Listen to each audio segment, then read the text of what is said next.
잘했어요? 안녕하세요. 오늘 통일 수업을 맡은 통일부 장관 이인영입니다. 반가워요. 오늘은 사실은 통일부 장관으로서보다는 선생님이 되고 싶어서 여러분들 앞에 섰어요. 이 수업이 끝날 때까지는 장관님 이러지 말고 Nope. 선생님 오케이 이렇게 해주시기 바랍니다.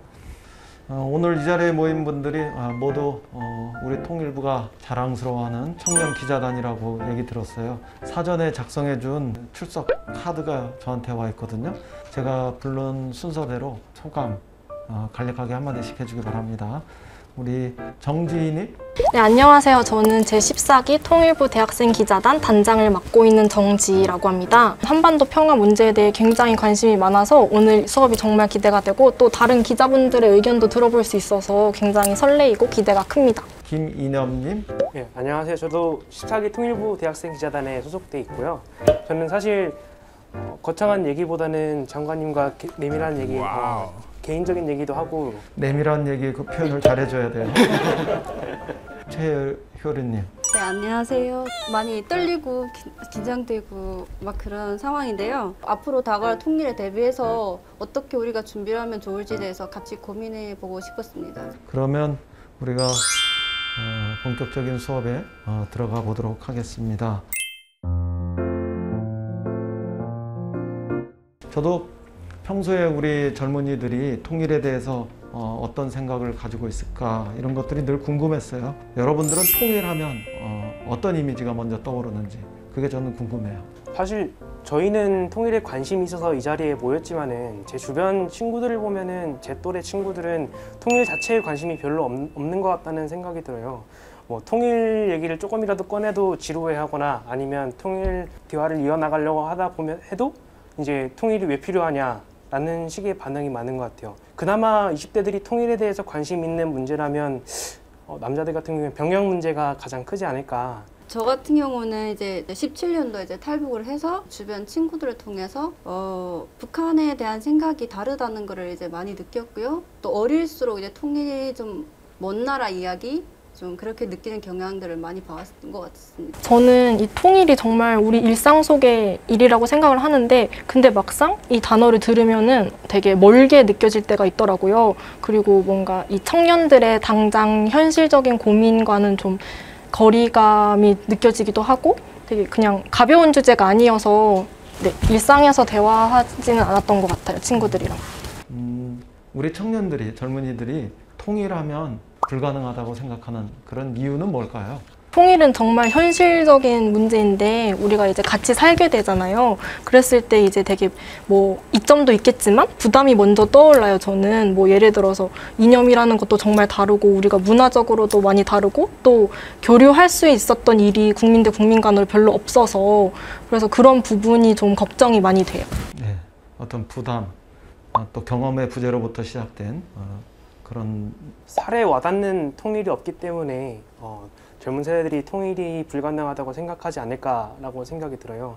살에 와닿는 통일을 하면 조금 더 옆에서 지근거리에서 볼 수 있는 탈북민들이라든가 아니면 이제 통일 관련해서 일하시는 분들이라든가 그런 일들을 접할 기회가 청년들에겐 잘 없기 때문에 아무래도 통일을 불가능하다고 생각하고 통일에 대해서 생각이 없지 않나 라는 생각이 가장 크네요. 여러분이 말씀하셨다시피 멀리 있는 통일 이런 것뿐 아니라 우선 당장 본인의 삶의 문제들 이런 것과 관련된 걱정 이런 것들이 주된 내용일 텐데요. 그렇지만 이제 통일의 문제는 결코 멀리 있는 그런 역사나 당위의 문제만은 아니잖아요. 우리가 얘기하고 있는 통일은 이런 그 현실 속에서 과연 무엇일까, 무엇이 돼야 할까 이런 것들을 찾아봐야 될 텐데요. 제가 생각하는 통일은 이제 가족이 되는 거라고 저는 생각을 하거든요. 네. 그 시간에 대한 격차 아니면 그 공백기를 채울 수 있는 그런 우선적인 것들이 진행되어야 된다고 생각하는데요. 근데 이제 통일이 되었을 때 이제 남북 청년들의 이제 사랑과 결혼도 더 많이 이루어질 것 같고 네, 또 그런 사람의 화합을 통해서 어떤 남북의 차이나 이런 이질감을 좀 해소를 할 수 있지 않을까 이런 생각을 해봤습니다.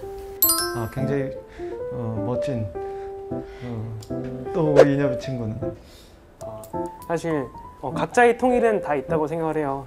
어떤 사람은 남북 경협 사업을 하는 게 자기의 통일일 거고, 어떤 사람은 북한에 가서 친구를 만나는 게 자기의 통일일 거고. 근데 저에게 있어서 북한 사람을 만나고, 그리고 그 사람들의 인생이나 삶에 대해서 같이 나누는 것만으로 저에게 있어서는 작은 통일이 되지 않을까.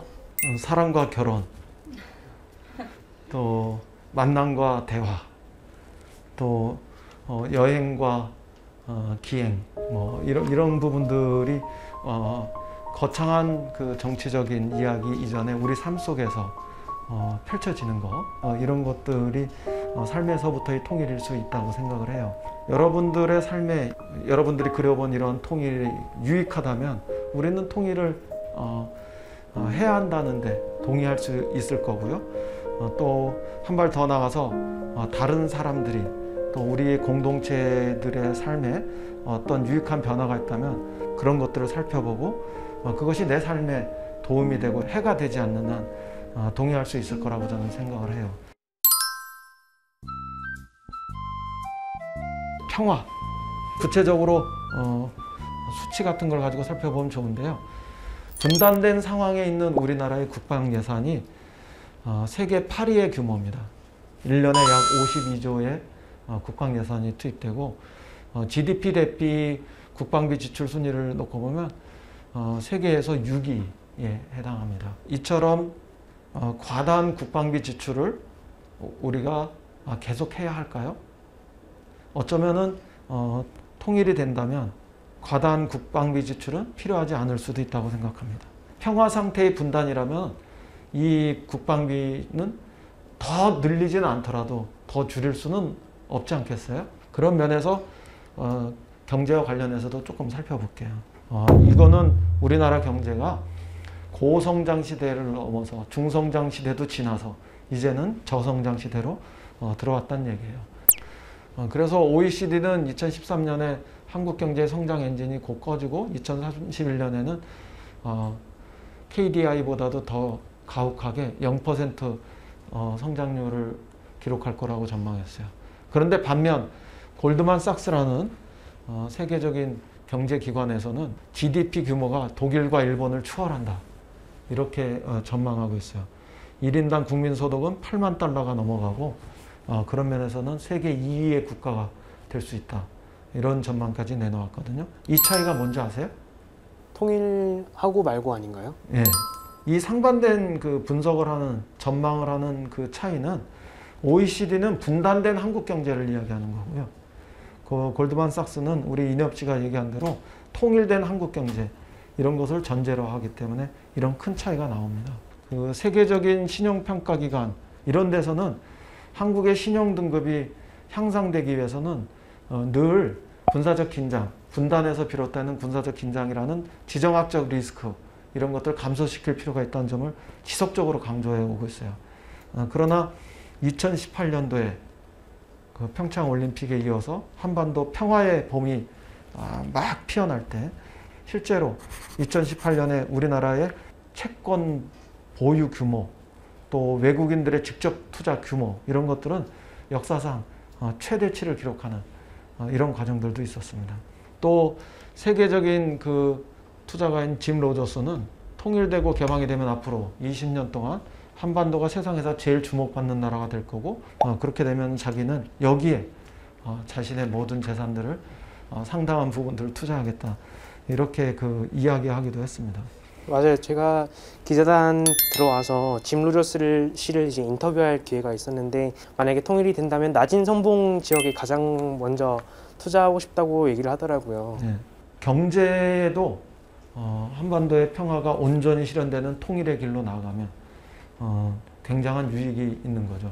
통일이 되기 전에도요. 남과 북의 산업과 자원 이런 것들을 통합하는 경제적 통합의 상황들이 먼저 올 수도 있는데 그런 상황이 될 때는 0.5%에서 1% 정도 지금의 한국 경제를 더 추가 성장시킬 수 있는 이런 기회 요인이 만들어지고 그 속에서 약 13만 개 정도의 일자리 이런 것들이 창출된다는 1 0 0 0 0 이런 분석도 있어요. 저는 사실 정치적이고 경제적인 것보다 이것을 훨씬 더 중요하게 생각해요. 특히 젊은이들에게는 삶의 무대의 확장. 정치나 경제가 줄 수 없는 무형의 재산으로서 저는 상상력의 무대, 상상력의 크기 이런 것들도 굉장히 중요하게 생각하거든요. 평양냉면을 평양에서 먹어본 사람은 하나도 없어요. 왜 우리는 평양냉면을 평양에서 먹지 못할까? 그 등산을 좋아하는 사람들 중에서 가장 그 자부심 높은 게 뭐냐 하면은 백두대간을 종주하는 거예요. 근데 백두대간을 종주한 사람은 자기가 백두대간을 종주했다는 사람들은 지금 꽤 많아지기 시작하는데 사실은 백두대간을 종주한 사람은 한 사람도 없어요. 우리는 백두대간을 종주한 게 아니라 백두대간 밑에까지만 한 거예요. 휴전선 밑에까지만. 휴전선을 넘어서 금강산을 거쳐서 개마고원을 거쳐서 백두대까지 가야 백두대간은 종주하는 거예요.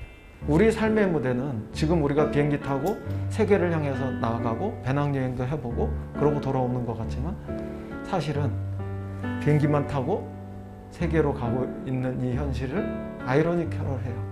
우리는 자연스럽게 받아들이고 익숙했던 그 삶의 절반 이상이 또 여전히 남아있다는 이런 현실. 여러분들은 통일을 한다 그러면 어떻게 하고 싶어요? 되게 천천히 평화적으로 어우러질 수 있도록 하고 싶어요. 효린 씨가 얘기했는데 인엽 친구는? 저도 옆에 정지 기자처럼 상처를 치유해 나가는 방식으로 나아가는 게 좋지 않을까 생각합니다. 세 분 다 통일을 한다면 점진적으로, 단계적으로 이런 거. 그 다음에 전쟁보다는 평화적으로 이런 거를 말씀하시잖아요.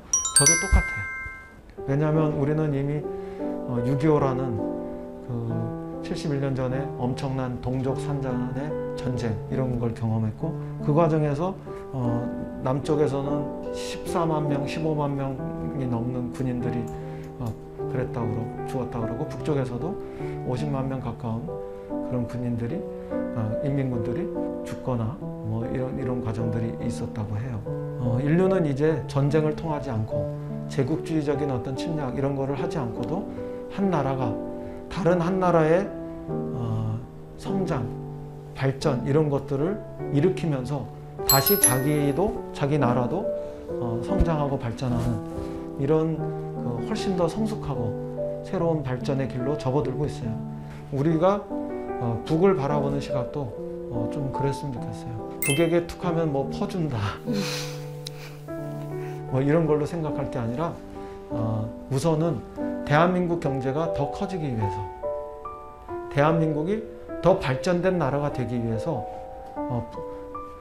북과 협력하는 거, 연합하는 것이 필요하다 이런 생각을 했으면 좋겠고 또 그런 과정에서 북이 성장하고 발전하는 것이 미래에 우리가 통일한다고 그럴 때 그 통일 속에서 있을 수 있는 부담 이런 것들을 경감시키는 지혜이고 합리적인 과정이 될 수 있다 이런 것들을 생각하면서 우리도 더 성장하고 북도 발전하는 이런 그 윈윈하는 해법 이런 것들을 우리 젊은 세대들이 멋있게 상상해보고 디자인해봤으면 좋겠다. 평화를 통해서 통일로 가는 과정에 있어서 주역은 누구일까요? 바로 한반도의 주인인 여러분. 평화의 시간을 디자인해나는 어떤 그 창의성 이런 것들을 발휘하길 바라고 또 그런 똑같은 여러분 옆에 있는 여러분의 친구들과 손을 잡고 이른바 사회적 연대를 통해서 정의롭고 평화로운 한반도의 미래 이런 것들을 만들어 갈 수 있길 바랍니다. 어떤 면에선 여러분들의 얘기를 좀 더 많이 들었어야 되는데 또 제 혼자 막 달려온 것 같은데요. 얘기만 하면 제가 좀 혼자서 달리는 버릇이 아직까지 남아있나 봐요. 그래서 얘기가 끝나기 전에 여러분들은 어떻게 생각하는지 이런 얘기도 좀 더 들어보고 싶어요. 저 개인적으로는 제가 참 좋아하는 말인데 저는 찌질한 통일이라는 말을 참 좋아해요. 우리나라가 제국주의적인 시선으로 북한을 흡수하려는 게 아니라 좀 더 포용하는 자세로 슬픈 게 있으면 공감하고 힘든 게 있으면 공감하는 그런 통일을 했으면 좋겠다는 생각을 가지고 있는데 선생님의 언어로 들었을 때 저의 통일에 대한 생각과 일치하는 부분이 많은 것 같아서 참 좋은 시간이었다는 생각이 듭니다. 지희 씨는 어때요? 저는 통일이 방학 전날까지 미룬 뭔가 이루지 못한 방학 숙제 이런 느낌이 되게 많이 들었어요. 근데 오늘 이 수업을 들으면서 되게 제 스스로도 많이 생각이 됐고 뭔가 통일이 일상 속의 일이라는 생각이 더 들어서 이제 확신이 들었던 부분이 작은 것, 큰 거부터 생각하지 않고 작은 것에서부터 일어나가야 한다 이런 생각이 드는 유익한 시간이었습니다. 선생님의 이야기를 들으면서 통일에 대해서 되게 진지하게 이야기를 들었고 또 이런 대화의 자리는 처음인 것 같아가지고 참 되게 좋은 시간이었는데요. 남한은 34,000명이라는 탈북민들이 많이 와 있는데 이제 이런 분들이 이제 그냥 와진 거라 저는 생각 안 해요. 이제 먼저 와서 통일을 준비하고 남한과 북한을 경험했기 때문에 좀 더 남한에서 이제 북한에 대한 진실을 잘 모르거나 편견을 가지고 있는 그런 시각들을 해소하고 그런 이야기나 또 프로그램을 통해서 서로 소통할 수 있는 분들이라고 생각하기 때문에 앞으로 쭉 이 남북한 친구들 같이 어울려서 할 수 있는 자리나 프로그램 이런 것들을 좀 적극적으로 다방면적으로 만들어서 이제 시행하면 좋지 않을까라는 생각을 해봤습니다. 네. 아, 그거 굉장히 멋있는 것 같아요. 저는 강물까지밖에 얘기 못했는데 우리 지희 씨가 효린입니다. 여러분들은 무엇을 이야기하든 제가 상상하는 그 너머의 영역까지 꿈을 꾸고 있구나 이런 걸 생각하니까 너무 기쁘고 좋았습니다. 다음에 여러분들이 발표하고 제가 듣는 이런 과정을 통해서 그건 한번 채워봤으면 좋겠습니다. 그래서 통장의 수업 2 이런 프로그램들을 한번 준비해 볼게요. 오늘 이렇게 만나보고 또 남북관계를 주제로 서로 소통하게 되어서 저로서도 굉장히 좋은 기회였고 수업을 들어주신 여러분들한테 정말 감사하다는 말씀을 드리면서 오늘 강의는 여기까지 하겠습니다. 여러분 고맙습니다.